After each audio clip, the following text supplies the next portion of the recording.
tidak ada penelitian khusus, tapi kita confidence lah ya kalau misalnya perpustakaan Universitas Telkom University ada salah satu perpustakaan universitas terbaik di Bandung. Tadi sebelumnya sudah kemarin dari UPI ya, dan nanti besok lanjut ke diskusi Jawa Barat besok ya, atau hari ini? Oh oke. Baik, tanpa berlama-lama lagi mungkin saya minta dari Ibu Astri izin untuk memberikan sambutan atau mungkin tujuan kedatangan hari ini ke Peleru ya. Nanti kita akan lanjut dijawab oleh Bu Lucy sekaligus akan mengembangkan materi sharing untuk hari ini kepada rekan-rekan semua. Kepada Ibu Astri dipersilakan.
Kemudian selain itu kami juga memberikan hak kepada mahasiswa untuk hak dan kewajiban juga kepada mereka untuk bisa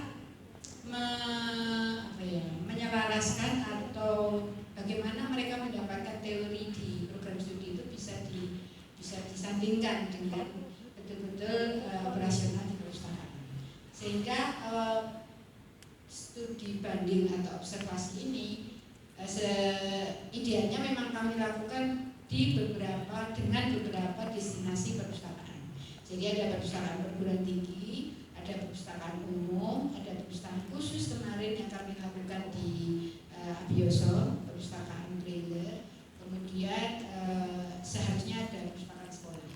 Tapi kami di Bandung ini tidak mendapatkan. Jadi yang dua adalah perpustakaan perguruan tinggi. Demikian, kemudian nantinya harapan kami, mahasiswa kami juga kami mendapatkan pembelajaran dari sini, kemudian mendapatkan gambaran bagaimana operasional dari sebuah perpustakaan sebesar dan sekeren perpustakaan Universitas Telkom. Begitu deh Akang, Teteh. Demikian kira-kira maksud dan tujuan kami. Mudah-mudahan kunjungan kami juga tidak mengganggu kegiatan. Dan ini mahasiswa kami kebetulan dari semester 3 dan semester 5 terdiri dari mahasiswa reguler, kemudian mahasiswa transfer dari D3 dan D3 ke S1, kemudian ada juga yang dari RPL, jalur RPL, Rekomendasi Pembelajaran Lampau. Tapi kebetulan yang mahasiswa RPL itu kebetulan tidak bisa ikut semua karena mereka sudah bekerja. Ya, jadi tidak bisa ikut ke sini. Jadi beragam dari mahasiswa kami. Yang masih masih kinyis-kinyis ya, kinyis-kinyis, unyu-unyu ini, nah itu masih itu reguler kan. Nah, kalau yang sudah dewasa sebetulnya dewasa ini juga mahasiswa tapi S3. Kemudian yang Pak Dani, Mas Dani ini transfer, kebetulan dia juga sudah bekerja di Perpustakaan Universitas Hang Tuah Surabaya. Kemudian Mas Edward berdiri itu bekerja di Perpustakaan Sekolah Man Kediri. Ya, jadi beberapa mahasiswa kami memang beragam latar belakangnya. Demikian Kang Teteh kira-kira pengantar dari kami. Mudah-mudahan pagi sampai siang ini kami mendapatkan manfaat yang baik. Terima kasih. Wassalamualaikum warahmatullahi wabarakatuh. Waalaikumsalam warahmatullahi wabarakatuh. Boleh tepuk tangannya? Boleh tepuk tangan buat teman-teman juga mahasiswa dari Universitas Wijayapura ya. Wah, ini keren banget. Salah satu hal yang harus diadopsi mungkin untuk universitas lain ya Bu ya, bahwa apakah ini saya bisa sebut calon-calon pustakawan? Ada yang menjadi pustakawan? Nah, harus mau ya teman-teman, bahwa di dalam universitas yang saya dapatkan adalah pekerjaan pustakawan tidak hanya sekedar tentang buku. Ya, saya sebagai pustakawan, Mas Gilang, Lucy, banyak kerja ya, segalanya itu harus kita kuasai. Dan mungkin mohon izin sebentar, sedikit perkenalan terlebih dahulu. Kita ada di area kolaborasi. Jadi kalau di open dari kita ada 2 area, sebelah sana ada quiet area, sebelah sini ada kolaborasi area. Jadi kita di sini banyak sekali kolaborasi dengan berbagai macam kerjasama ya. Seperti contohnya di sini ada Bay Corner, situ ada KPK Corner tadi di depan. Dan mungkin nanti di pertengahan pada saat kegiatan dimulai ini ada sedikit berisik karena di belakang kita itu ada literasi cafe. Jadi kalau misalnya teman-teman mahasiswa mau beli kopi itu bisa di belakang. Dan ini merupakan ada barisannya lagi dada-dada. Oke, jadi nggak apa-apa. Biasanya kalau berisik bukan karena apa-apa, tapi lagi grinder kopi. Ya, jadi kalau teman-teman mau nyobain rasa dari kopi literasi dalam universitas seperti apa, bisa nanti di sana. Bisa pakai kiris ya, Pak. Kita sarankan untuk pakai kiris, jadi tidak ada cash, jadi silakan gunakan kiris. Oke, tadi sudah disebutkan tak kenal maka tak sayang ya. Jadi mungkin selanjutnya adalah pemutaran video Telkom University yang dilanjutkan dengan pemutaran video profil dari perpustakaan Telkom University Open Gallery. Maka teman-teman dinikmati juga, jangan lupa snacknya. Selamat menyaksikan. Tepuk tangannya boleh?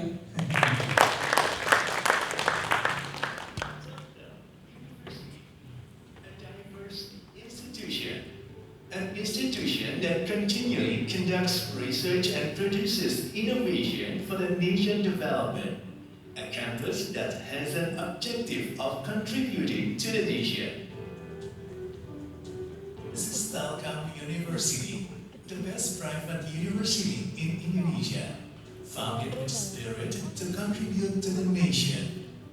The dream was started in a 50 hectares campus area laid on Bumi Pasundan, West Java, a place for collaboration and innovation to become a research and entrepreneurial university that is actively involved in ICT-based advancements of technology, science, and art.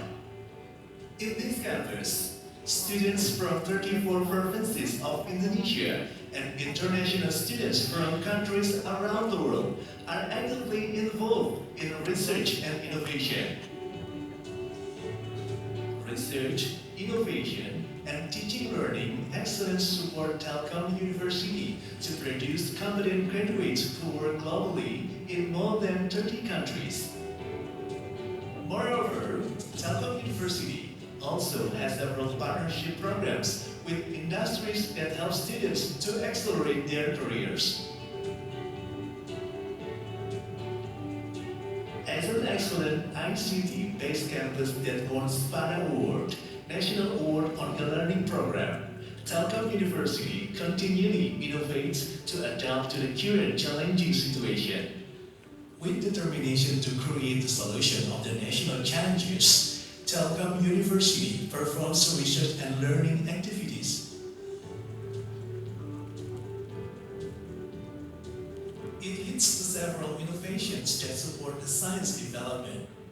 The innovations were supported by 5 research centers, 31 research groups, and startup incubation by Bandung Technopark.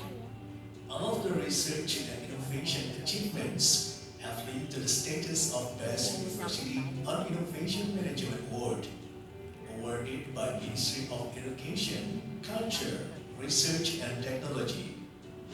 Besides research programs, Telkom University also manages several community service programs towards the real contribution to the nation. As a campus with the objective to contribute to the nation, Telkom University is the first campus that declares Campus Merdeka, Merdeka Belajar, a policy of the Indonesian Ministry of Education, Culture, Research and Technology.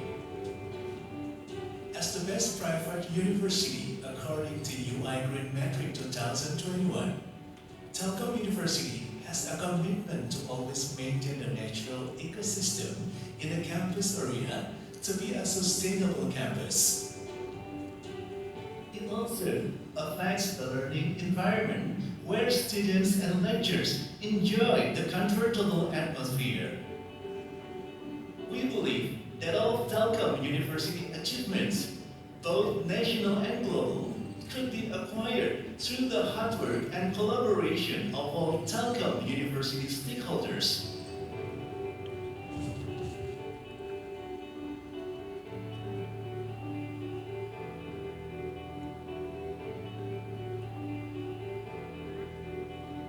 Telkom University is committed to producing qualified graduates, research and innovations that are beneficial for achieving the sustainable development goals of Indonesia.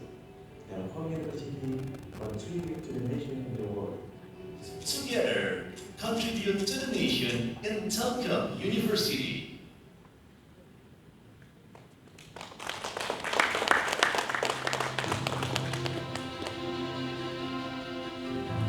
Di tengah kondisi literasi bangsa yang terpuruk, sebuah lembaga pendidikan dituntut untuk berperan besar sebagai agen perubahan. Open Library Telkom University lahir sebagai jawaban yang menantang zaman, menjadi leader dari pusat ilmu pengetahuan berbasis teknologi informasi adalah visi yang kami anut sebagai pedoman memajukan pendidikan Indonesia.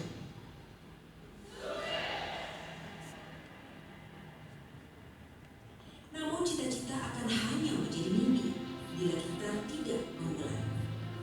Dibutuhkan insan cerdas dan kompetitif untuk mewujudkan yang terbaik. Open Library memiliki 3 pokok pemikiran: open untuk meluas proses knowledge, open untuk berbagi knowledge dan management lain, open untuk siapapun yang ingin belajar. Untuk itu, Open Library mengusung misi berperan aktif dalam melakukan akuisisi pengetahuan, mengelola pengetahuan, dan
dipandang sebagai sebuah cermin besar, agar kami selalu ingat bahwa bukan piala dari ajang bergengsi yang menjadi tujuan, melainkan semangat belajar melalui jendela ilmu untuk menciptakan masa depan.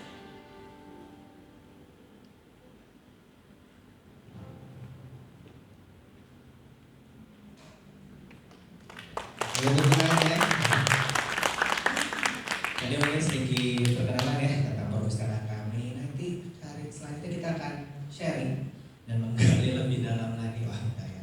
Teman-teman santai, udah pada dimakan snacknya? Tapi sudah sarapan kan? Sudah. Oke. Baik, langsung saja kita akan sharing terkait fasilitas apa saja yang ada di Open Library. Jika rekan-rekan nanti ada pertanyaan terkait layanan kami atau mungkin ke profesi pustakawannya seperti apa, itu bisa langsung ditanyakan. Maka selanjutnya akan ada sesi sharing dari Ibu Lucy Satyara Putri selaku Kepala Urusan dari Administrasi dan Layanan Pustaka. Kepada Ibu Lucy, silakan. Boleh tepuk tangannya, boleh.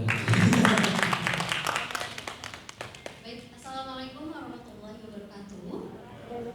Salam sejahtera untuk kita semua. Shalom Om Swastiastu, Namo Buddhaya, salam kebajikan, salam kenal Bapak Ibu dosen dan juga teman-teman dari Universitas Wijaya Kusuma Surabaya. Saya Lucy, ya tadi sudah dijelaskan pada Mas Zaki. Saya simpelnya pustakawan aja lah ya. Saya pustakawan di Telkom University Open Library. Baik, next. Nah ini sebagai gambaran, ini adalah tim kami ya. Namun memang sudah ada beberapa orang berkurang ya, karena ada beberapa juga yang pernah bakti, kemudian juga ada yang rotasi ke unit lain ya. Dan kami tinggal sekarang ber-13 ya, sisanya dari 13 itu ada jumlah pustakawannya ada 9 orang kebetulan. Nah kebetulan apa sih itu harmoni, excellence, dan integrity? Ini adalah budaya dari organisasi kami yaitu Telkom University. Jadi biasanya kami sebelum rapat, hey gitu ya, harmoni, excellence, integrity, biasanya seperti itu untuk lebih mendekatkan budaya organisasi di kami. Jadi dengan berbagai macam keberagaman ya, kita harus bekerja tetap bekerja secara harmoni. Kemudian juga kami juga harus tetap menjaga service ya, dengan service excellent kepada user, dan juga dengan tetap menetapkan atau menanamkan nilai-nilai integrity di setiap kerja dan langkah kami. Baik, selanjutnya. Nah ini adalah tim kami Bapak Ibu dan juga rekan-rekan mahasiswa. Cukup ramping ya struktur organisasi kami. Jadi di perpustakaan ini dikepalai oleh seorang kepala bagian atau setara dengan manajer. Ada Ibu Rika Yulian, dan kebetulan Ibu Rika memberi salam juga kepada Bapak Ibu dan juga rekan-rekan mahasiswa dari Surabaya ini karena beliau tidak bisa hadir dan menerima langsung. Kebetulan Bu Rika, Bu Irma, dan juga Mas Yudi sedang ada workshop di Jakarta ya, sebagai informasi juga karena kami sudah ada Telkom University TUNC ya, Telkom University National Campus di Jakarta, kemudian juga Purwokerto dan juga Surabaya. Jadi kami memang sedang roadshow ya di akhir tahun ini ke kota-kota tersebut untuk menyamakan persepsi dan juga untuk menyamakan regulasi di setiap kampus cabang kami. Jadi memang kebetulan saya kebagian jaga kandang ya hari ini. Jadi kebetulan saya yang mewakili Bu Rika, Bu Irma, dan juga Mas Yudi untuk menerima Bapak Ibu dan juga rekan-rekan mahasiswa. Nah untuk selanjutnya Bu Rika ini membawahi ada 3 urusan di Open Library Telkom University. Ada saya di Kepala Urusan Administrasi dan Layanan Pustaka, kemudian juga ada Ibu Irma ya, Kepala Urusan Sumber Daya Keilmuan dan Pustaka, itu atasannya Mas Zaki ya. Jadi Bu Irma ini nanti biasanya beliau menangani tentang pengolahan, kemudian juga pengadaan, kemudian juga tali press juga di Bu Irma, kemudian juga ada humas dan kerjasama. Nah kemudian untuk urusannya Mas Yudi, jadi Mas Yudi ini lebih kepada sistem. Jadi Mas Yudi ini bukan pustakawan tapi lebih kepada IT support Bapak Ibu. Jadi kebetulan Mas Yudi ini lulusan sini, lulusan Telkom University, dan memang diperbantukan alhamdulillah ada Mas Yudi di Open Library karena semua sistem yang ada di Open Library yang kami butuhkan dari urusan layanan, kemudian juga pengadaan, pengolahan, dan lain sebagainya itu dikembangkan sendiri oleh Mas Yudi, sehingga kami tidak memakai sistem dari luar dan tidak perlu memakai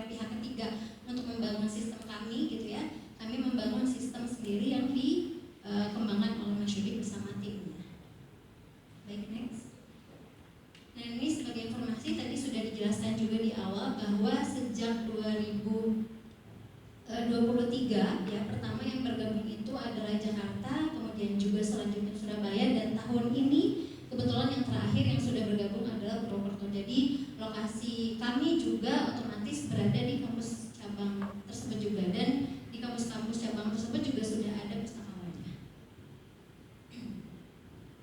Nah, berbicara tentang open library, kenapa sih kami namanya open library? Jadi sebagai informasi, kalau dulu nama unit kami adalah sumber daya keilmuan dan perpustakaan, Bapak Ibu. Jadi open library itu hanya sebagai branding kami saja keluar. Tapi 2022 gitu ya, secara official open library sudah disahkan sebagai nama sah dari unit kami, open library. Gitu. Kenapa sih kami mengangkat itu open library? Karena ada 3 konsep ya dari open library ini. Yang pertama adalah kami open terhadap segala jenis ilmu pengetahuan gitu ya, yang kami kelola. Kemudian juga yang kedua adalah kami open terhadap siapapun yang kami open untuk sharing katalog dan juga resources dari berbagai macam platform. Karena insya Allah platform yang kami buat atau sistem yang kami buat itu bisa kompatibel dengan berbagai macam platform yang ingin berkolaborasi dengan kami. Kemudian yang ketiga adalah kami open terhadap siapapun yang ingin belajar dan juga sharing ilmu di kampus kami, seperti itu.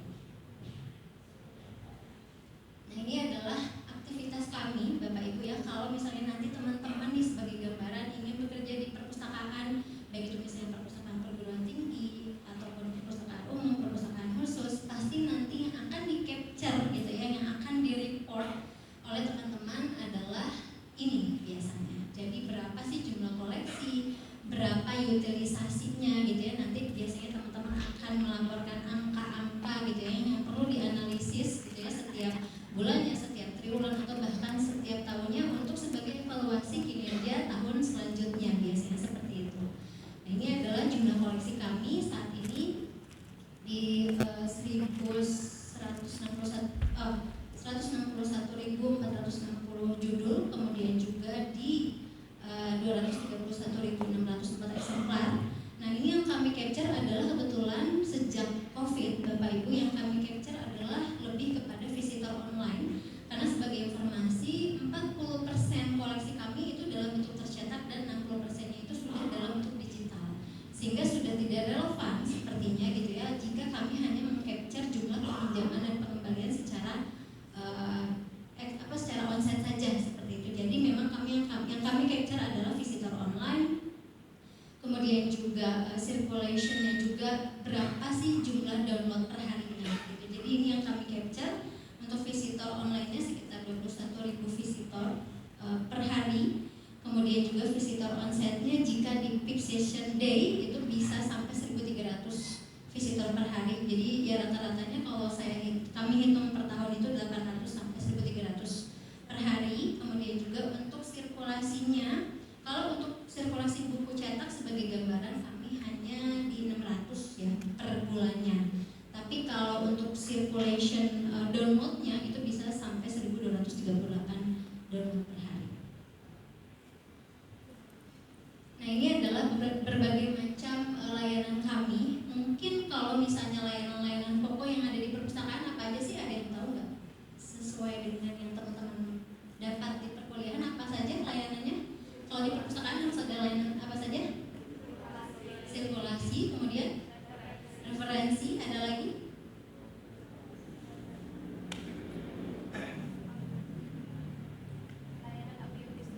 Ya, layanan audiovisual besar. Jadi memang itu adalah layanan pokok yang memang perlu ada di perpustakaan. Sirkulasi memang harus ada lah ya, masa yang nggak ada di perpustakaan.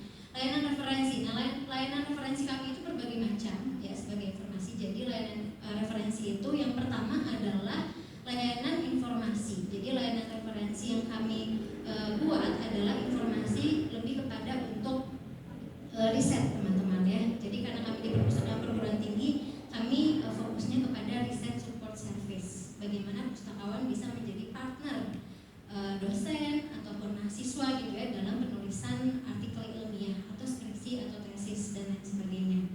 Nah, layanan referensi yang lebih lebih advance lagi, kami memiliki yang namanya kelas literasi, teman-teman.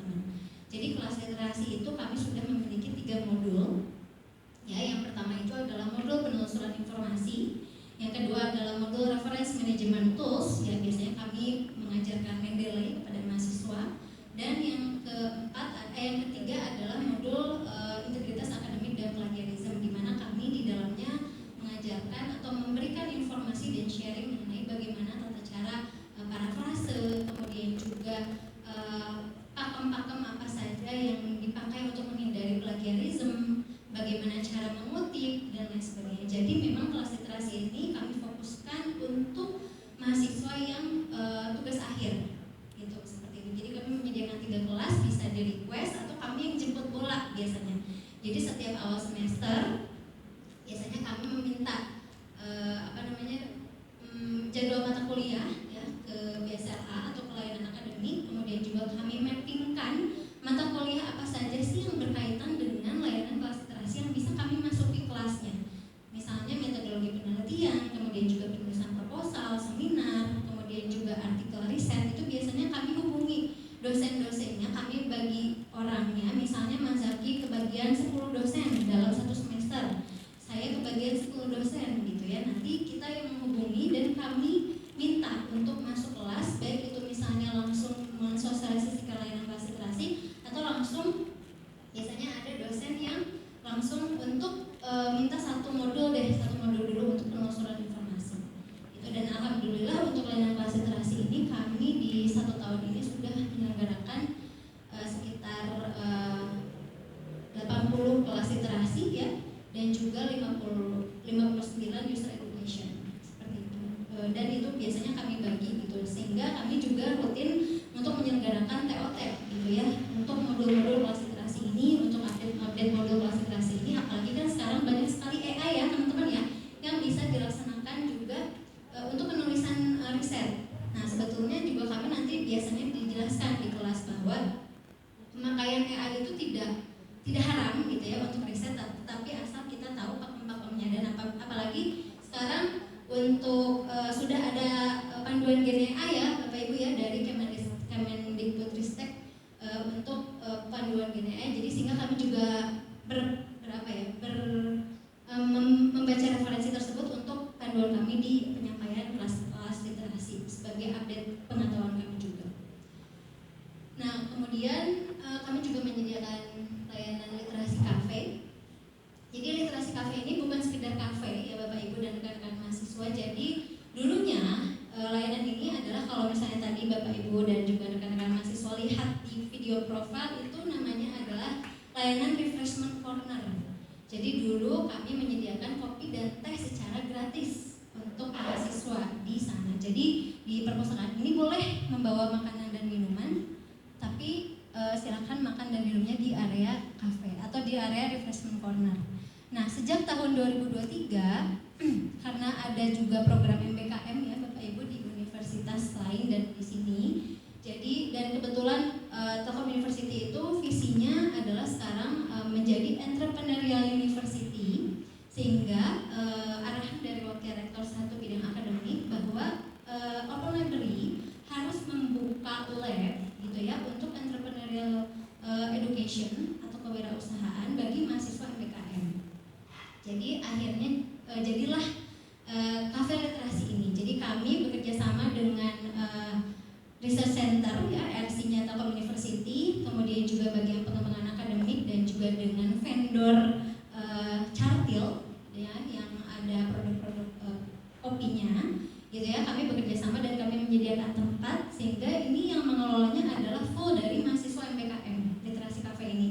Jadi dari mulai menunya, kemudian juga manajemen kafenya, cara pemasarannya itu dikelola oleh mahasiswa MBKM seperti ini. Jadi ini lebih kepada laboratorium untuk entrepreneurial education.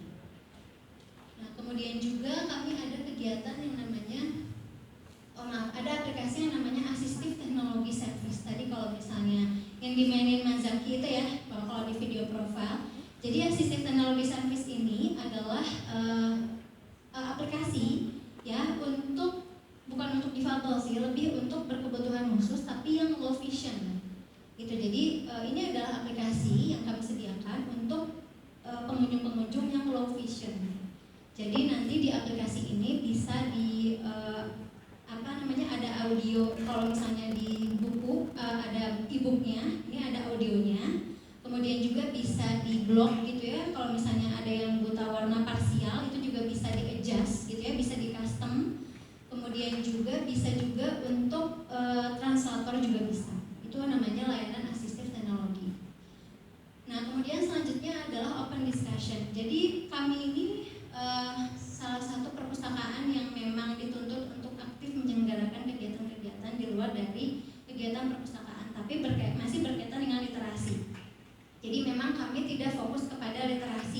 membaca saja gitu ya, tapi lebih luas lagi dari pola literasi keuangan. Kami bekerja sama dengan Bank Indonesia. Kemudian juga ada literasi manusia, biasanya kami bekerja sama dengan KPK. Karena untuk ada kebetulan di Telkom University ini juga ada mata kuliah pembentukan karakter gitu ya. Nah itu biasanya kami juga bekerja sama dengan KPK. Kemudian juga ada literasi apalagi ya, literasi riset, kemudian juga literasi kewirausahaan dan lain sebagainya. Jadi memang kami setiap triwulan dan juga setiap tahun rutin menyelenggarakan kegiatan-kegiatan tersebut gitu ya dalam program-program kerja kami. Nah ini contohnya nih, ini kegiatan literasi event di tahun ini ya, kami kebetulan di Oktober sampai November kami menyelenggarakan 15 sesi ya literasi event. Ada berbagai macam literasi tadi ya, ada finansial, manusia, riset, SDGs dan lain sebagainya. Itu kami selenggarakan selama 2 bulan full sebanyak 15 sesi. Tapi untuk di bulan-bulan sebelumnya juga kami menyelenggarakan open discussion secara rutin. Nah ini adalah layanan sarana dan prasarana kami. Jadi kami menyediakan 13 ruang diskusi dengan kapasitas 4 sampai 20 orang dan bisa di-booking secara online. Jadi mahasiswa bisa membookingnya gitu ya lewat aplikasi yang sudah kami sediakan, baik itu via mobile. Karena kami juga di tahun 2023 akhir itu sudah launching Tell You Open Library mobile apps gitu ya, dan juga baik itu via mobile ataupun via website.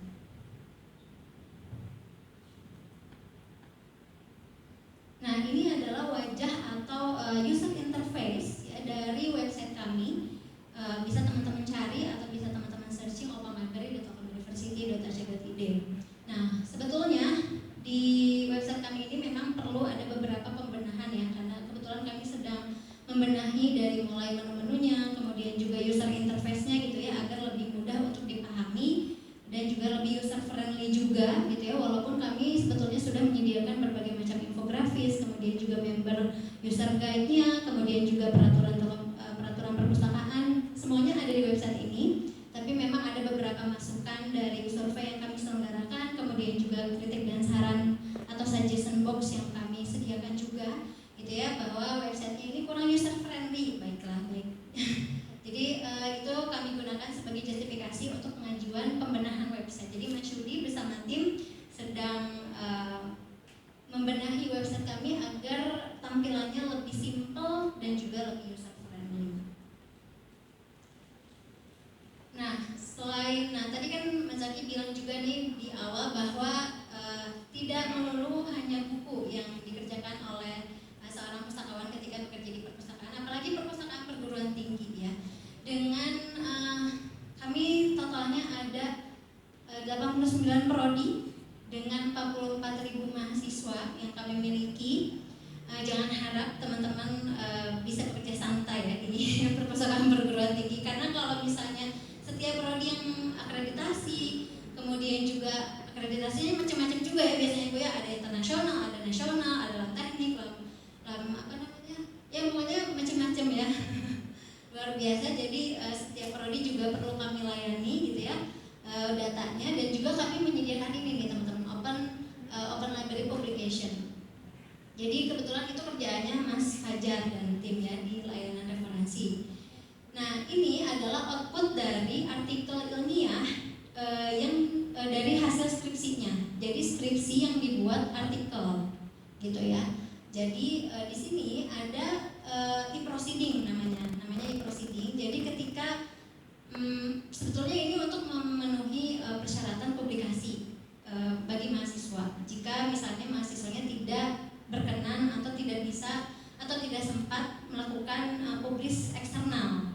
Jadi kami memfasilitasi ini untuk jadi kami publish secara internal gitu ya artikel-artikel dari skripsi mahasiswa.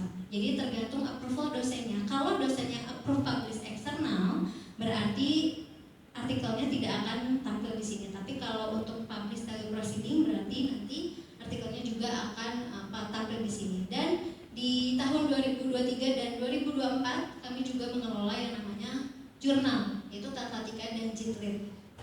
Ini juga kami masih belajar ya Bapak Ibu dan juga teman-teman mahasiswa, karena ternyata mengelola jurnal itu tidak mudah gitu ya, karena harus ada ada reviewernya, editornya, kemudian juga OJS dan lain sebagainya.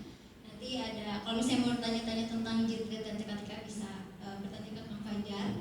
Nah ini juga pekerjaan pustakawan. Jadi menjadi part of our job gitu ya untuk pengelolaan jurnal ini.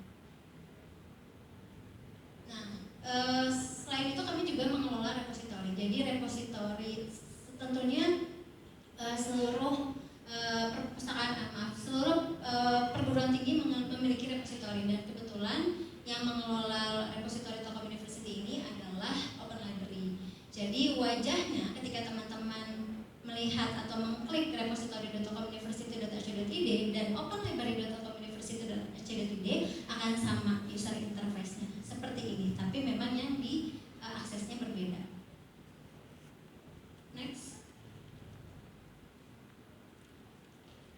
Nah ini lebih kepada proses bisnis dari pengolahan koleksi kami, ya, terutama untuk karya ilmiah ataupun karya-karya yang memang dihasilkan oleh Sivitas Telkom University, baik itu dosen maupun pegawai dan juga mahasiswa.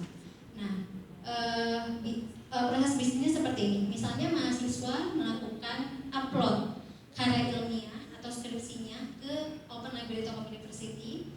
Kemudian nanti direview dan di-approve oleh dosen pembimbingnya.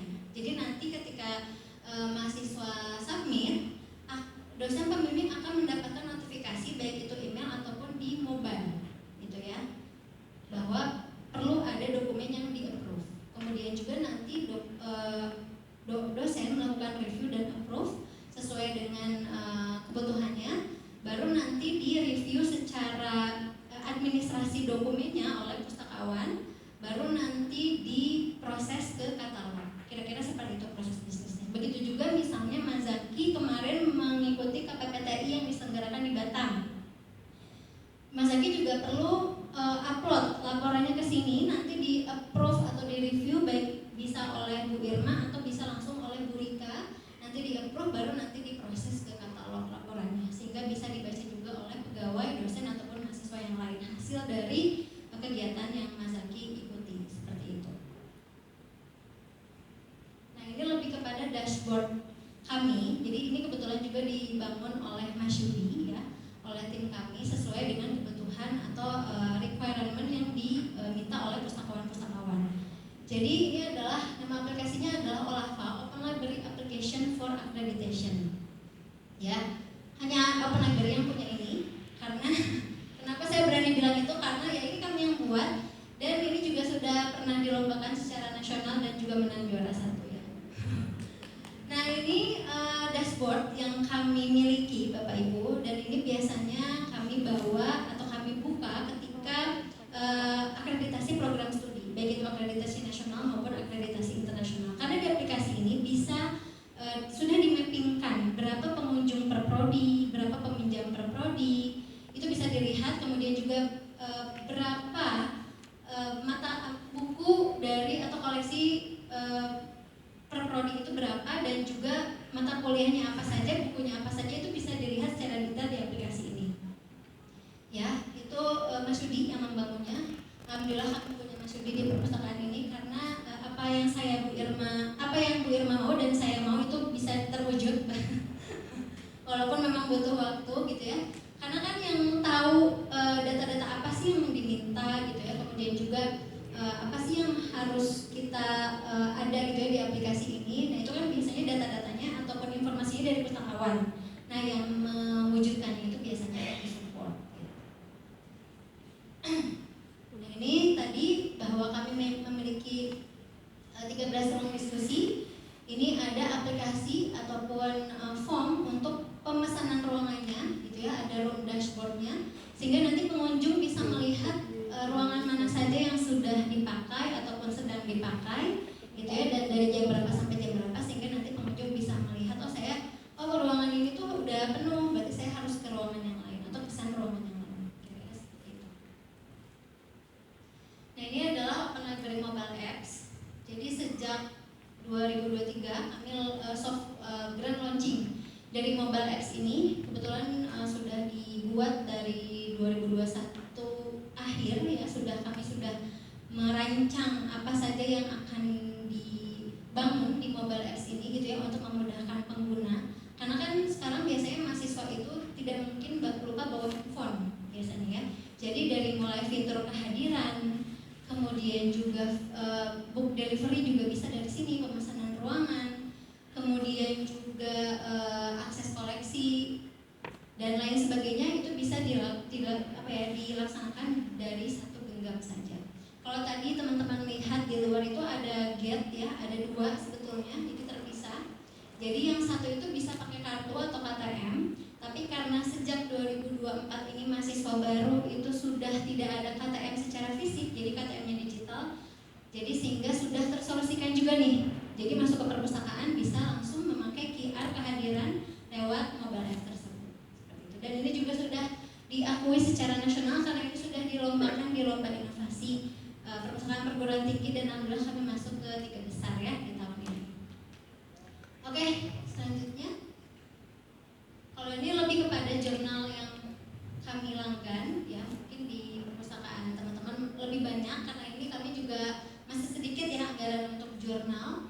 Jadi kami sudah melanggar beberapa jurnal dari mulai Emerald, Statista, Springer, ACM, IEEE, Science Direct, dan juga kami dari tahun 2022 sudah juga melanggar Scopus gitu ya untuk kebutuhan riset dosen dan juga mahasiswa. Dan biasanya kalau untuk user apabila tidak bisa atau masih kurang terhadap resources yang kami sediakan, itu kami mengarahkannya ke edsources.perpusnas.go.id karena alhamdulillah Perpusnas sudah melanggan yang sangat-sangat powerful ya menurut kami e-resourcesnya gitu ya untuk seluruh rakyat Indonesia. Jadi silakan teman-teman juga bisa daftar secara mandiri di e-resources.perpusnas.go.id memakai NIK ya. Nah ini adalah mungkin di Surabaya juga melanggannya ya. Jadi untuk antisipasi similarity check. Jadi ini bukan plagiarism checker ya teman-teman ya. Identikate itu bukan plagiarism checker karena ketika similarity-nya tinggi belum tentu penulis itu melakukan plagiat ya. Bisa jadi memang perlu diparafrase atau penulisan sitasi yang salah atau kutipan yang salah itu bisa jadi. Jadi jangan mengklaim bahwa kalau identikatnya 50% itu plagiat, enggak. Mungkin butuh parafrase aja gitu ya. Jadi ini lebih kepada untuk memudahkan kami. Jadi sejak Juli 2023 gitu ya, setiap mahasiswa yang lulus itu wajib mengupload juga hasil similarity checkernya ke website kami sehingga kami bisa melihat dan maksimal itu 25%. Tapi itu dikembalikan lagi ke aturan fakultasnya masing-masing. Tapi secara general untuk Universitas Telkom maksimalnya adalah 25% sesuai dengan aturan dari peraturan universitas tentang integritas akademik. Gitu. Jadi kami melanggarkan etiket dan juga termitin. Nah ini juga kami selain itu kami juga mengelola Taliupress. Jadi kami selain perpustakaan kami juga penerbit ya, kami ex officio dari Taliupress. Betul, Open Library ini ex officio dari Taliupress. Jadi dari mulai penerbitan A sampai Z itu kami juga melayaninya. Gitu ya, dan juga sudah ada sekitar 96 buku yang sudah kami terbitkan dan juga pustakawan kami juga alhamdulillah sudah ada yang memiliki sertifikasi editor. Jadi alhamdulillah Taliupress ini juga bisa berjalan dengan baik ya, dari mulai pengajuan SBN, kemudian juga proofreading, layouting, desain, sampai pemasarannya. Karena kami juga sudah memiliki website e-commerce-nya, gitu ya. Ini juga sudah bisa dikelola oleh Open Library. Nah ini lebih kepada achievement kami dari 2023 sampai 2024. Sebetulnya ini bukan sombong ya, tetapi ini lebih kepada biasanya kami setiap akhir tahun itu lebih kepada evaluasi diri untuk apa sih yang kami sudah lakukan di tahun ini, apa sih yang sudah kami raih di tahun ini untuk kami lebih lari lagi gitu ya di tahun depan untuk menghasilkan inovasi-inovasi yang bisa bermanfaat untuk tidak hanya untuk sivitas tapi juga untuk masyarakat luas seperti itu. Jadi ada di alhamdulillah di tahun ini kami juara yang ini nih, inovasi perpustakaan perguruan tinggi nasional tingkat 2024 di perpustakaan nasional kemarin. Alhamdulillah dari 50 peserta kemudian juga 20 besar, 10 besar, alhamdulillah kami masuk ke 3 besar gitu ya, sampai Jakarta kemarin. Nah ini lebih kepada layanan kami karena kami memahami betul bahwa layanan online ini sangat-sangat penting ya untuk di zaman sekarang, sehingga kami berusaha untuk membuka lini-lini komunikasi bagi mahasiswa gitu ya, baik itu di Instagram, kemudian juga di WhatsApp, di email, di Facebook gitu ya, dan juga ya kami juga sebetulnya di Line, dan tapi tadinya mau buka TikTok tapi belum ada yang orang yang mengelolanya gitu ya. Jadi ini sesuai dengan kemampuan kami, karena di setiap WhatsApp dan lain-lain itu juga ada orang atau admin yang bertanggung jawab, dan itu juga harus membuat log laporan, nanti dilaporkan kepada saya untuk dianalisis sebetulnya apa saja sih pertanyaan-pertanyaan yang sering dilontarkan atau sering ditanyakan oleh user, sehingga nanti bisa menjadi evaluasi kami juga untuk kedepannya untuk dimasukkan kepada Q&A seperti itu. Next. Ini adalah media sosial kami, bisa di follow. Jadi Telkom University Open Library kebetulan yang mengelolanya itu adalah Mas Zaki juga sih sebetulnya, Mas Adit dan juga Mas Gilang gitu ya, dari mulai konten playnya, kemudian juga jam berapa uploadnya, tagarnya apa saja, captionnya apa. Jadi biasanya mereka sudah buat selama 1 bulan gitu ya, apa saja yang akan diposting. Tapi kalau misalnya ada yang insidental juga bisa langsung diselipkan ke konten playnya media sosial, karena kami menyadari bahwa pengelolaan media sosial ini penting ya sekarang untuk bagi perpustakaan, baik itu perpustakaan perguruan tinggi, perpustakaan sekolah, perpustakaan umum, perpustakaan khusus, karena media sosial ini kan luar biasa ya, dengan adanya konvergensi media, kemudian juga new media, kami perlu dengan serius, kami memahami perlu serius untuk mengelola Open Library, karena Mas Zaki juga melaporkan ya dari mulai insight-nya, view-nya itu nanti bisa dievaluasi biasanya. Dan alhamdulillah juga sudah centang biru ya. Jadi kalau mau ada yang endorse boleh. Baik. Nah ini lebih kepada event yang sudah kami lakukan ya, selain acara, webinar, workshop dan sebagainya, kami juga biasanya mengadakan book review challenge ya, yang kami selenggarakan biasanya di masa liburan. Jadi setiap satu semester sekali, setahun 2 kali, kami menyediakan lomba book review dan biasanya hadiahnya berupa uang tunai yang untuk memacu mahasiswa juga ya untuk membaca gitu. Nah ini adalah kerjasama dan asosiasi. Kami menyadari juga bahwa untuk perpustakaan perguruan tinggi tidak mungkin bekerja sendiri kalau untuk mencapai sebuah inklusivitas dan juga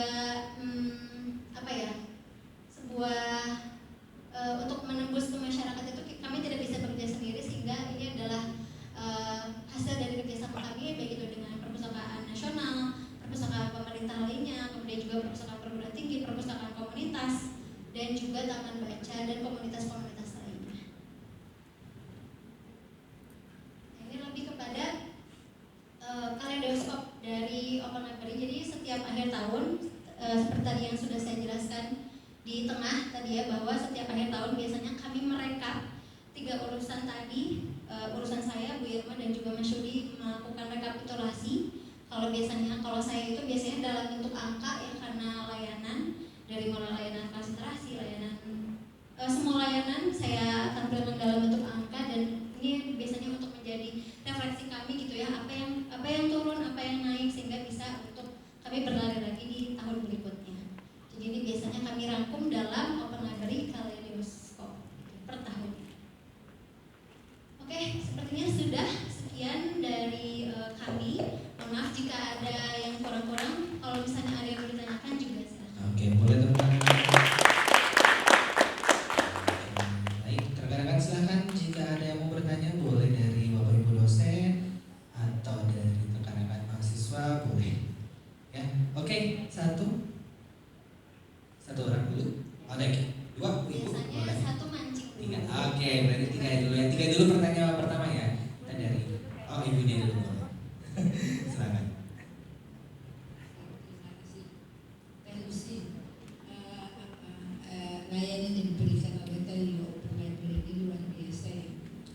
risau sekali sehingga saya melihatnya itu sampai termenang-menang. Itu ya. Nah, yang ingin saya tanyakan tadi ada beberapa kegiatan yang dilakukan oleh librarian ya, atau pustakawan dalam hal layanan kalau nggak salah tadi asis atau penelusuran informasi, di mana di situ pustakawan bekerja sama dengan dosen atau langsung menghubungi dosen, kemudian mengadakan beberapa kegiatan yang intinya itu mengajarkan kepada mahasiswa tugas akhir terutama ya, untuk bagaimana mereka menemukan sumber informasi, kemudian memparafrase, kemudian menggunakan sumber informasi itu dengan baik dan benar gitu ya, untuk ditampilkan di karya ilmiah mereka. Nah, ketika bekerja sama dengan dosen, kemudian ketika ada juga mahasiswa yang sebentar, itu satu. Kemudian yang kedua untuk kewirausahaan, entrepreneurship kalau nggak salah. Nah, ada beberapa mahasiswa yang melakukan di sini ya. Nah, itu apakah di dalamnya, karena terkait dengan MIKM ya, apakah itu termasuk di dalamnya konversi untuk SKS-nya? Itu yang saya tanyakan. Mbak Lucy, terima kasih. Langsung aja Bu, biar nggak lupa. Karena nggak bawa catatan. Jadi catatnya di sini aja. Karena biasanya kalau udah umur 35 ke atas tuh gampang lupa ya Bu ya. Cepet lupa. Mohon izin menjawab Ibu karena saya bertanya sama dosen. Jadi kalau untuk layanan kelas literasi mungkin ya Bu ya. Iya, kelas literasi. Jadi memang kami mulai dari tahun 2016 Ibu sebagai informasi kelas literasi, dan kebetulan dari tahun 2016 itu saya PIC-nya. Waktu itu saya bersama Bu Rika, tapi akhirnya di 2017 Bu Rika melepas saya untuk memegang PIC kelas literasi ini. Jadi memang tantangan kami di kelas literasi itu adalah pustakawannya itu harus sering diisi Bu. Maksudnya diisi pengetahuannya, apalagi kan riset, kemudian juga sekarang juga banyak AI yang bisa membantu riset ya Bu ya, sehingga apalagi nanti di kalau misalnya ada, biasanya kami juga diminta kuliah umum Bu untuk kelas literasi ini. Jadi biasanya untuk mahasiswa S2 itu lumayan effortnya lumayan besar, karena kami juga, karena kan kalau S2 harus lebih dalam lagi ya Bu ya, literatur review dan lain sebagainya gitu. Jadi itu merupakan tantangan kami juga, dan juga saya juga sampaikan ke Mas Zaki dan juga ke tim lainnya, ketika kita ingin melayankan satu layanan, apalagi itu yang berhubungan dengan sivitas ataupun orang lain, kita juga harus memiliki bekal gitu. Jadinya secara rutin kami mengadakan TOT. Biasanya narasumbernya itu dari pustakawan-pustakawan lain, bisa kami bekerja sama dengan pustakawan-pustakawan lain juga di perpustakaan yang memang sudah riset prospektifnya sudah berjalan ya Pak Ibu ya, kan ada suara. Jadi seperti Undip, nah biasanya saya sering ngobrol sekali dengan pustakawan Undip, Bu Lis namanya, dengan beliau, karena beliau itu ahli bibliometrik dalam riset gitu ya, sehingga saya banyak sharing dan juga banyak belajar dari beliau gitu ya, bahwa bibliometrik bagaimana cara menggunakan force viewer, bagaimana ada AI-nya juga, connected papers dan lain sebagainya, itu saya banyak sekali belajar dari beliau. Kemudian juga ada Mas dari Surabaya, juga ada dari Ubaya, Mas Amirul Ulum, kami juga pernah mengundang juga gitu ya, secara webinar untuk TOT Research Service seperti itu sih Bu. Kemudian juga nah untuk layanan kelas literasi, layanan literasi cafe itu kebetulan kami bekerja sama dengan bagian pengembangan akademik Bu, yang memang merupakan unit di Telkom University yang merupakan PIC dari penyelenggara MPKM. Jadi untuk konversinya biasanya nanti diserahkan ke prodi, tapi untuk yang di sini itu memang ada Bu konversi mata kuliahnya. Jadi tergantung prodinya. Biasanya untuk prodi perhotelan, nah itu biasanya lebih besar dibandingkan dengan ada juga yang mahasiswa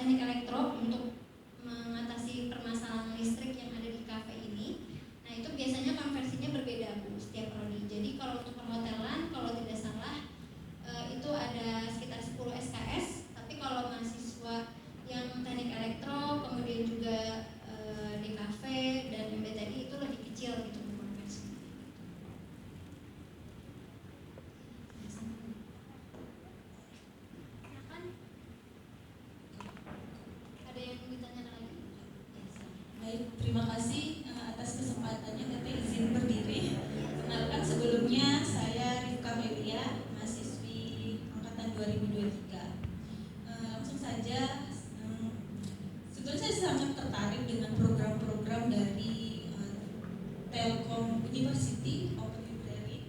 Yang ingin saya tanyakan, apakah di perpustakaan ini menyediakan layanan bagi pengguna disabilitas?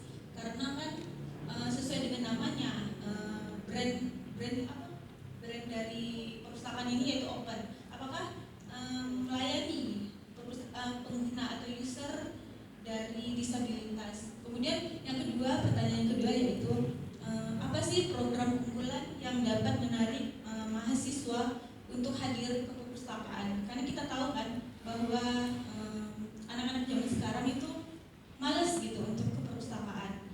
Kemudian Telkom University ini kan memiliki koleksi digital, pastinya ada banyak ya.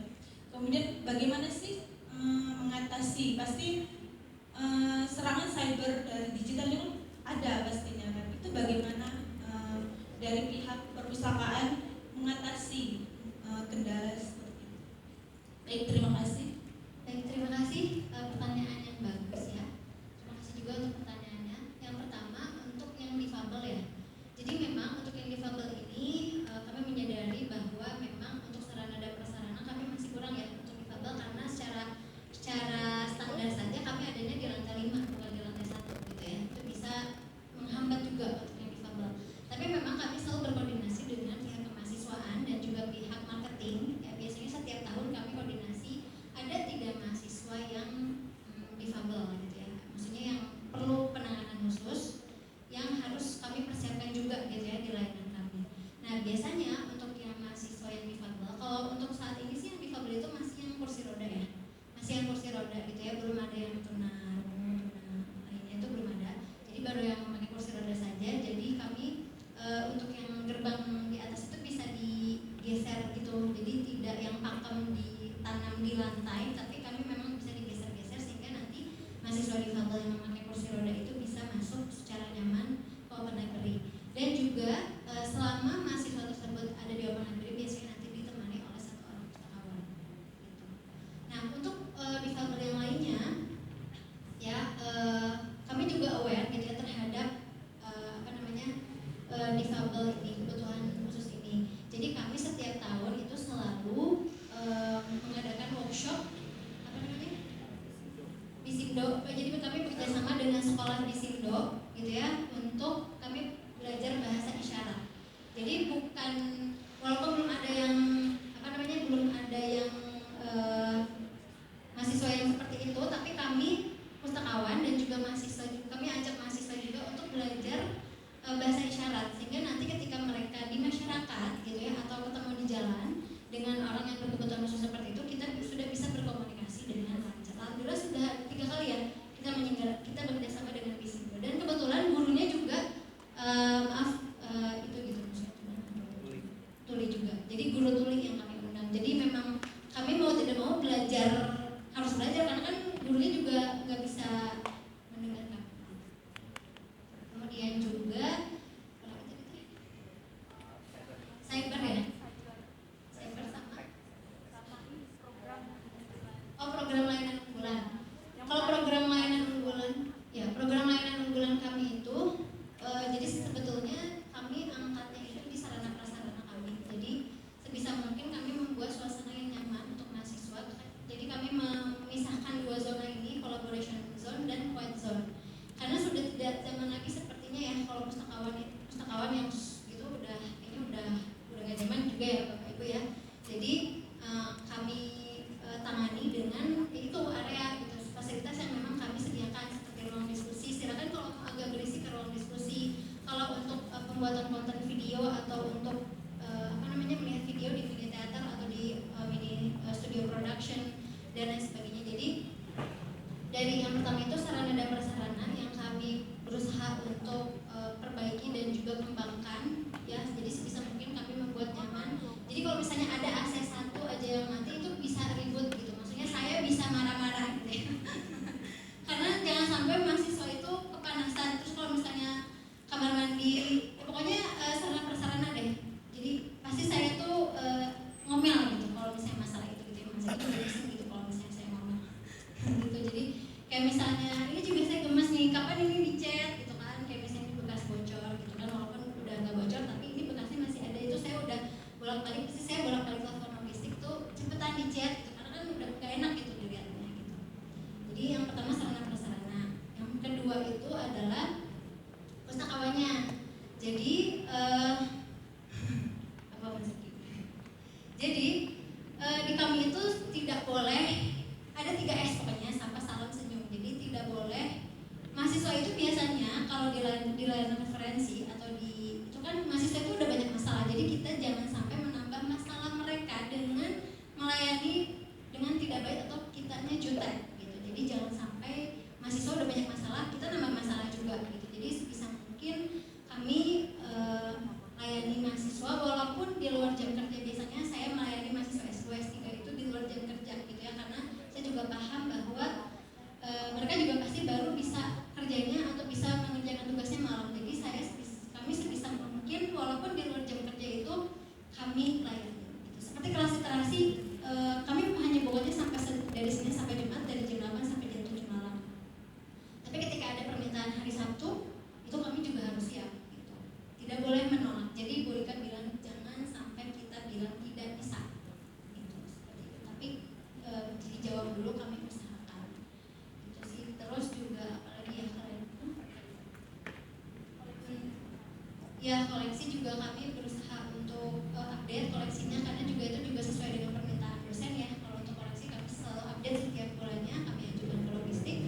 Untuk cyber tadi kebetulan di Telkom University itu ada unit yang namanya putih. Jadi seperti unit IT-nya Telkom University. Jadi secara berkala domain yang telkomuniversity.ac.id itu selalu ada protected-nya gitu. Tapi saya juga itu nggak ngerti teknisnya gimana, karena itu biasanya Mas Yudi yang tahu. Beliau berkoordinasi langsung dengan putih. Jadi ketika ada cyber attack dan lain sebagainya itu juga bisa ditangani secara langsung biasanya. Dan satu yang kami selalu lakukan adalah backup data gitu ya. Jadi jangan sampai tidak di backup. Biasanya Mas Yudi itu membackup data 1 minggu sekali ya, secara rajin. Karena kan ini data penting semua ya, di Open Library ini ada e-book, ada tesis, ada skripsi dan lain sebagainya. Jadi selalu di backup ke server yang lain. Terima kasih Teteh. Boleh panggil Teteh ya, Pak ya. Baik, ada lagi. Jadi terima kasih untuk waktunya. Saya ada 3 pertanyaan yang ingin kami ajukan. Yang pertama tadi dalam lomba inovasi perusahaan berbagi di 2024 mulai juga 3 yang saya lihat di website itu, mungkin bisa sedikit jelaskan apa yang menarik dari mobile apps yang menarik, inovasi yang dimasukkan di situ.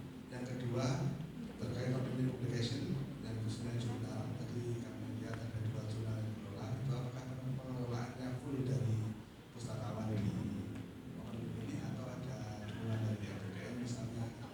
Lalu untuk status akreditasinya apakah sudah sebentar masih proses, bisa dijelaskan? Yang ketiga terakhir itu dari yang penggunaan EDR ticket dan donating itu kenapa dua-duanya digunakan? Apakah ada khusus pembagian khusus untuk 2 media tersebut? Terima kasih. Baik, terima kasih atas pertanyaannya.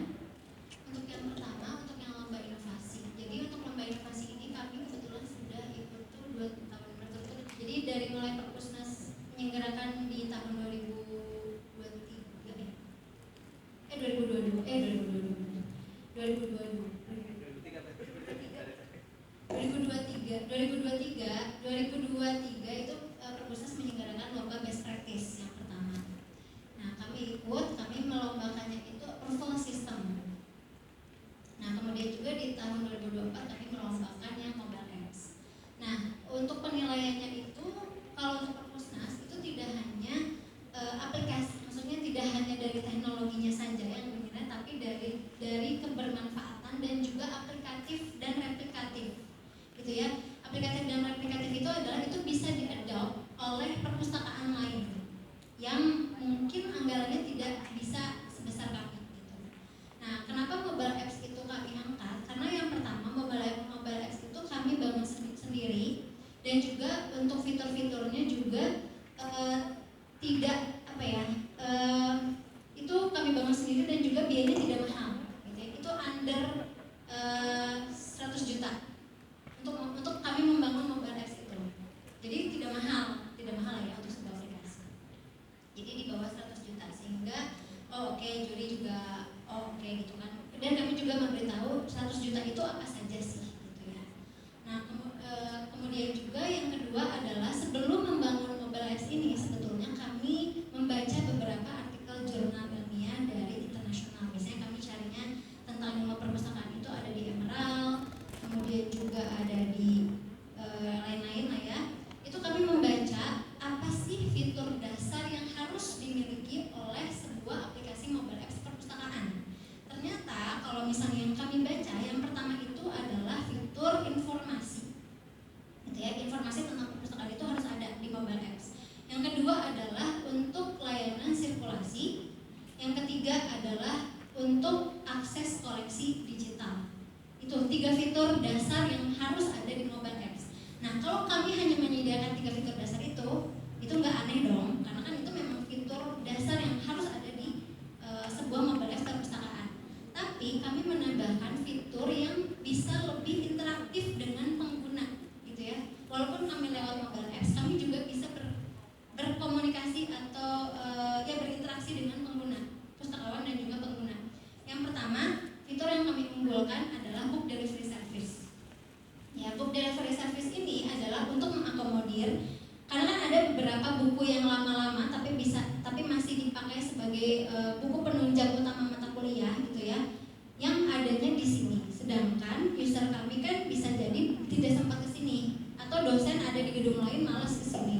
Jadi delivery service itu dosen ataupun mahasiswa bisa langsung memesan buku tersebut dan nanti dikirim. Nah, untuk proses pengirimannya pun kami sebagai admin dan juga user sebagai usernya gitu ya, mahasiswa sebagai usernya itu bisa memantau, bukunya sedang dicarikan, bukunya sudah di packing, bukunya sedang dikirim. Nah, itu user maupun kami itu bisa memantau satu sama lain gitu ya lewat aplikasi tersebut. Jadi kayak di Gojek atau Gosen kayak di Shopee gitulah, sedang di packing, sedang diproses, sedang dikirim, sedang di perjalanan gitu, itu bisa dipantau gitu. Itu ada di aplikasi mobile. Nah, yang kedua adalah fitur kehadiran. Jadi fitur kehadirannya itu baik QR code ya, baik QR code yang custom dan juga unik setiap akunnya. Jadi QR code saya ketika saya scan itu kan nanti akan terdetek di aplikasi atau di gate. Nah, seperti ini QR-nya. Ini QR saya dan Mazaki ini akan berbeda gitu ya. Jadi setiap QR ini akan mendeteksi per akun gitu. Jadi ketika saya klik, jadi akan terdeteksi Bu Lucy nih yang masuk ke perpustakaan. Kemudian juga kalau misalnya Mazaki klik, Mazaki nih yang masuk ke perpustakaan, sehingga nanti ketika akan memudahkan kami di aplikasi Olava. Jadi kita bisa menyaring per prodi, per siapa aja sih yang datang ke perpustakaan gitu. Jadi per prodi, per akun, mahasiswa apa saja sih, siapa saja yang datang ke perpustakaan, kemudian juga dosen mana saja sih yang datang ke perpustakaan, pegawai dari unit mana saja sih yang datang ke perpustakaan, atau mungkin dari eksternal juga bisa. Jadi kalau misalnya teman-teman nanti download App Store-nya, teman-teman bisa sign up menggunakan email pribadi, nanti akan terlihat sesuai dengan ini dari pihak eksternal yang datang gitu. Jadi bisa. Jadi kenapa mobile apps itu terpilih menjadi 3 besar, karena itu juga bisa dipakai oleh masyarakat luas dan juga ada beberapa, dan juga untuk peminjaman ruangan juga bisa langsung dari sini. Kemudian juga approval dokumen. Jadi ketika mahasiswa upload di website Open Library, upload tugas akhir, nanti dosen akan mendapatkan notifikasi ting gitu ya. Ada notifikasinya di handphone bahwa mahasiswa atas nama ini sudah mengupload dokumen dan mohon segera di review dan di approve. Jadi ada nanti notifikasi ke mobile apps-nya dosen pembimbing. Nah, itu juga menjadi poin plus dari mobile apps kami. Dan berikutnya adalah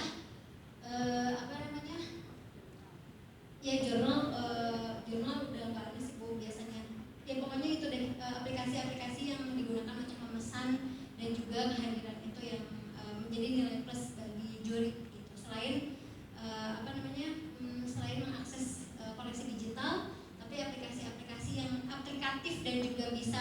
terjadi interaksi antara user dengan pustakawan lewat mobile apps itu bisa menjadi nilai plus juga. Dan denda juga bisa langsung muncul gitu. Terus kalau misalnya teman-teman pinjam buku itu bisa langsung ada notifikasinya dan ada historinya juga di mobile apps-nya. Teman-teman sudah meminjam buku apa, dan kalau misalnya sudah mau telat peminjaman, sudah mau denda, itu ada notifikasi, muncul notif lagi, segera kembalikan buku tersebut gitu, karena akan takutnya muncul denda gitu. Yang Jitlit dan Takatika itu belum terakreditasi Sinta, karena kami juga masih baru, Takatika itu masih di tahun 2023, untuk Jitlit itu masih di tahun 2024, sehingga kami juga untuk proses review, kemudian juga editorialnya juga masih belajar, jadi belum terakreditasi Sinta, kan masih baru. Untuk LPPM itu hanya mengkompilir aja, jadi untuk pengelolaannya full oleh kami ya, jadi dari mulai memilih, mensortir artikelnya, kemudian juga menghubungi reviewer, tektokan dengan reviewer, kemudian juga mengembalikan kapan nulis, itu di OJS yang kami buat. Izin satu lagi apa ya? Penggunaan Attenticat dan Termitin. Jadi kalau dulu Attenticat itu memang dipakai untuk dosen-dosen, Termitin itu untuk mahasiswa. Seperti itu sih pemakaiannya. Tapi kalau sekarang karena biasanya angka yang dihasilkan oleh Attenticat itu lebih besar ya, similarity-nya, biasanya dosen juga mengecek karya tulis dari mahasiswa itu memakai Attenticat. Karena biasanya Attenticat itu lebih, database pembandingnya lebih banyak gitu daripada Termitin. Oke, sepertinya sudah cukup ya. Mungkin ini ada souvenir bagi para penanya. Boleh ke depan para penanya terpilih. Tadi 3 penanya. Ibu silakan ke depan. Boleh tepuk tangan. Kebetulan Ada souvenir gelas sudah habis. Ini apa itu? Jadi ini not dari Oke. ini not kami. Ini ada dari literasi event Ibu. Boleh ke Ibu Lucy bisa. Mas Rempa boleh dibantu sebentar ke sebelah sini. Iya, nanti untuk pemerahannya dibantu di foto sama Mas Rempa. Minta tolong fotoin. Sorry, dibuka dulu.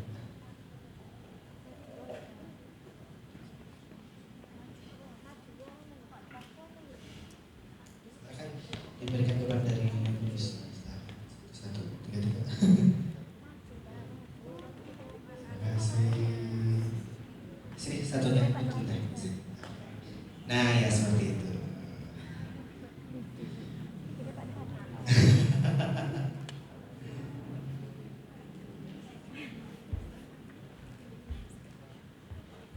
Oke. Ya. Selanjutnya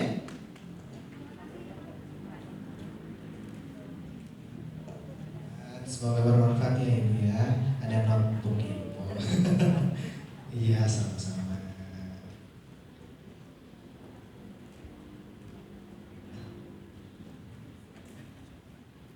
Oke. Silakan yang terakhir. Mangga. Nah ini mangga ya kebiasaan saya. Monggo. Sorry.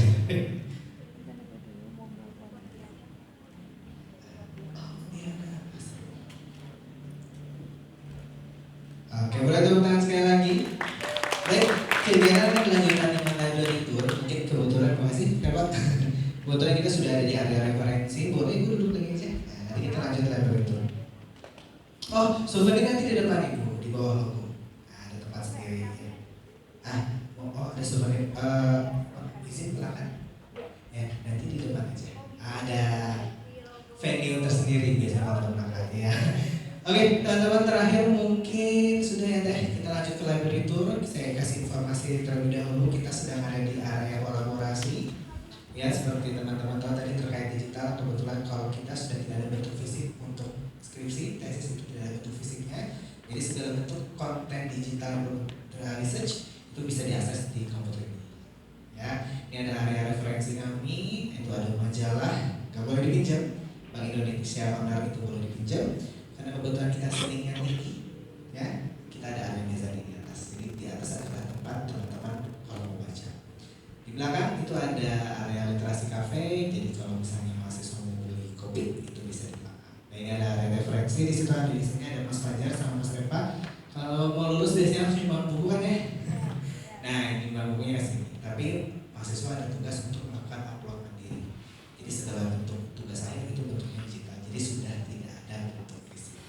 Oke, boleh dibawa aja tasnya. Kita sama-sama jalan ke sebelah sana. Ya, nanti kita mungkin akan lihat fasilitas-fasilitas yang lain yang ada di Taman Universitas Penaberi. Kalau misalnya ada pertanyaan yang tidak bisa ditanyakan di sini tapi baru muncul, oh boleh di sini aja dulu aja. Kasihnya nggak apa-apa di sini dulu aja biar teman-teman enak diajar ya. Karena sepertinya nanti ada next ada agenda lainnya Bu ya. Nah, nanti untuk kegiatan bisa kita percepat saja. Oke, kita efisiensikan waktu sebenarnya.